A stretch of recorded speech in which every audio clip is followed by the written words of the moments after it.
ఓం శ్రీ విఘ్నేశ్వరాయ నమః. ప్రెజెంట్ మీరు చూస్తున్న ప్లేస్ కాణిపాకం అండి. ఇదంతా ఎంట్రన్స్. ఇక్కడ చుట్టూ చిన్న చిన్న షాప్స్, హోటల్స్ ఉన్నాయి. ఇటు సైడ్ అంతా చిన్నపిల్లలకి రకరకాల బొమ్మలు అండ్ ఇంట్లోకి కావాల్సిన డెకరేటివ్ థింగ్స్ అన్నీ ఉన్నాయి. ఇంకా ఇక్కడ చాలా డిఫరెంట్ ఐటమ్స్ ఉన్నాయండి. ఏదైనా ఇంట్రెస్టింగ్‌గా దొరుకుతాదా అని చూస్తున్నా నేనైతే. ఇవి మట్టితో చేసినవంట. మా వాళ్ళు చూస్తున్నారు తీసుకుందామని. ఇక్కడ చూడండి రంగోలీ ప్యాటర్న్స్ చాలా బాగున్నాయి కదా! డిఫరెంట్ డిఫరెంట్ డిజైన్స్ కూడా ఉన్నాయి. ఇది శ్రీ వరసిద్ధి వినాయక ఆస్థాన మండపం. అండ్ నెక్స్ట్ ఇలా స్ట్రైట్‌గా వెళ్ళాలి దర్శనానికి. లోపలికి మొబైల్స్ అలౌ లేదు. సో మేము కౌంటర్స్ అవైలబుల్ ఉంటే ఇక్కడ ఇచ్చేసి దర్శనంకి వెళ్ళాము. దర్శనం అయితే మాకు చాలా బాగా జరిగిందండి. దర్శనం అయ్యాక ఇక్కడ కోనేరు దగ్గరికి వచ్చాము. కోనేరు చూడండి చాలా క్లీన్‌గా ఉంది. కోనేరు మధ్యలో వినాయకుడు చాలా బాగుంది కదా చూడటానికి.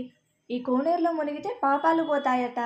అంతేకాదు ఇక్కడ సత్య ప్రమాణాలు కూడా జరుగుతాయంట. ఇది మా mini vlog. Thanks for watching and do subscribe.